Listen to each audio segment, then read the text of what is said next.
ఇప్పుడు ఎంపిక మీరు పోటీ చేయనని అనేసినారు. దీనికి ఒక క్లారిటీ వచ్చినట్టు. ఎందుకంటే బయట చర్చ నడుస్తున్నది.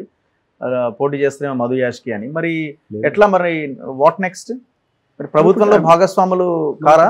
ప్రస్తుతం మా incharge general secretary Deepadas Munshi గారు she asked me to continue ప్రచార కమిటీ చైర్మన్ గా పార్లమెంట్ ఎన్నికలకు కూడా. ఓకే. సో దానికి నా పూర్తి ప్రయత్నం శ్రమ కూడా అత్యధిక స్థానాలు డబుల్ డిజిట్ లో కాంగ్రెస్ పార్టీ రేవంత్ రెడ్డి గారి ప్రభుత్వం సుస్థిరంగా పటిష్టంగా పనిచేయాలంటే we have to win at least double digit seats గెలవాలి తెలంగాణ. సో మీ టార్గెట్ సుస్థిరత పైన కూడా ఇది ఆధారపడి ఉంటుంది. సో ప్రభుత్వం కాంగ్రెస్ పార్టీ ప్రభుత్వం ఉన్నప్పుడు ఎంతో మంది కార్యకర్తలకు న్యాయం జరుగుతుంది. నేను ఆల్రెడీ జాతీయ అధికార ప్రతినిధి కూడా ఉన్నాను, క్యాంపెయిన్ చైర్మన్ కూడా ఉన్నాను.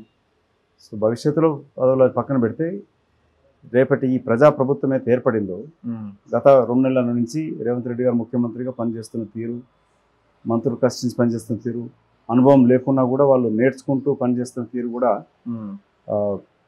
ఇది దీంట్లో ఇంకా వాళ్ళు ఇంకా పటిష్టంగా పనిచేయాలి. ప్రజలు ఇంకా కోరుకుంటున్నారు ఏంటంటే అవినీతికి పాల్పడ్డ అధికారులే కాకుండా మంత్రులు, అన్నిటికన్నా ముఖ్యం కల్వకుంట్ల కుటుంబం.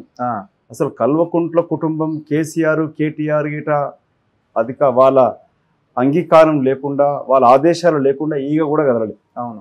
సో ఒక అధికారి దగ్గరనే 100 కోట్లు దొరుకుతున్నాయంటే 100,000 కోట్లు దొరికినప్పుడు చిన్న డైరెక్టర్ ఆ అధికారి ఎవరి కింద అయితే పనిచేసినాడో ఆ మంత్రి దగ్గర 800 కోట్లు ఉండాలి. ఒక అధికారి 55 కోట్ల రూపాయలు కేటీఆర్ మంత్రి చెప్పడం తెచ్చిందని చెప్పినప్పుడు యాజ్ అ లాయర్గా చెప్తున్నాడు, దట్స్ ఏ కన్ఫెషనల్ స్టేట్మెంట్. ఆ స్టేట్మెంట్ తోటి కేటీఆర్ని జైల్లో పెట్టచ్చు, అరెస్ట్ చేసి.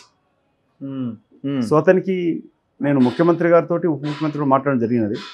మీరు అరవింద్ కుమార్ అధికారి ఇచ్చిన స్టేట్మెంట్ తోటి అసలు కేటీఆర్ మంత్రిని ముందు జైల్లో పెట్టవచ్చు, అతని పైన క్రిమినల్ కేసు బుక్ చేయొచ్చు.